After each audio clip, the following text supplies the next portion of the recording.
Confucius et les femmes, révéler les leçons d'un philosophe antique.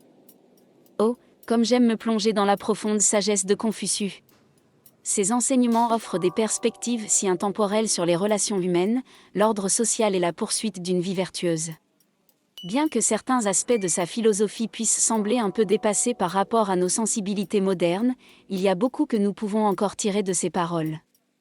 La valeur confucéenne fondamentale de Xiao, piété filiale, met l'accent sur le respect et l'obéissance envers les aînés et les personnes en position d'autorité. Dans la Chine ancienne, avec ses hiérarchies sociales rigides, cela se traduisait naturellement par l'attente que les femmes se soumettent à leur père, mari et même fils. Mais cela signifie-t-il que Confucius était intrinsèquement misogyne ? Je ne le crois pas. Il est crucial de se rappeler le contexte historique dans lequel il a vécu. La société chinoise traditionnelle, comme beaucoup d'autres de son époque, avait des rôles de genre clairement définis. Confucius, plutôt que de défier radicalement ces normes, a œuvré à l'intérieur de celles-ci afin d'élever le statut et le bien-être des femmes autant que cela lui était possible à son époque. Examinons quelques-unes de ses citations les plus célèbres. L'homme supérieur est modeste dans son discours, mais excelle dans ses actions. Confucius croyait que la véritable vertu résidait dans les actions, et non dans les paroles creuses.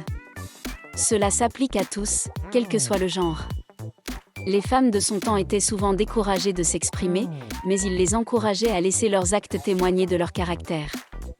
Par nature, les hommes et les femmes sont semblables, par la pratique, ils deviennent très différents.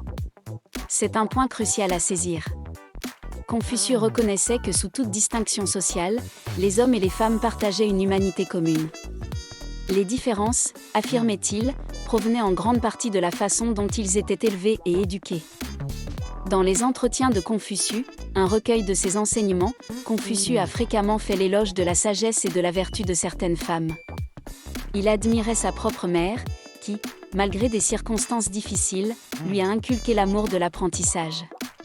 Cela nous amène à sa ferme conviction dans l'importance de l'éducation, applicable aux hommes comme aux femmes.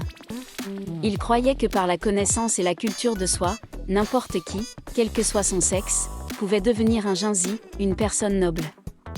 Cependant, l'accent mis sur l'harmonie familiale a créé une interaction complexe avec les rôles des femmes. Confucius voyait la famille comme le fondement de la société.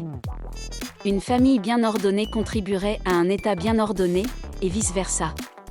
Bien qu'il ait souligné les devoirs des épouses et des filles, il a également mis en avant les devoirs réciproques des maris et des pères.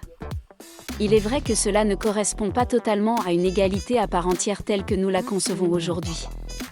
Mais dans les limites de son temps, Confucius a plaidé pour un traitement plus humain et plus attentionné des femmes. Certains pourraient encore soutenir qu'il a confiné les femmes à des rôles principalement domestiques. C'est vrai dans une certaine mesure. Ce n'étaient pas des tâches anodines, les femmes géraient des économies domestiques complexes, élevaient des enfants et s'occupaient des personnes âgées. Leur contribution était essentielle au fonctionnement de la société, même si elle n'était pas toujours reconnue et valorisée publiquement. Il faut comprendre ces enseignements dans leur contexte historique et culturel. Si certains aspects de sa philosophie ne concordent pas pleinement avec les idéaux contemporains d'égalité des sexes, on y trouve tout de même beaucoup de sagesse.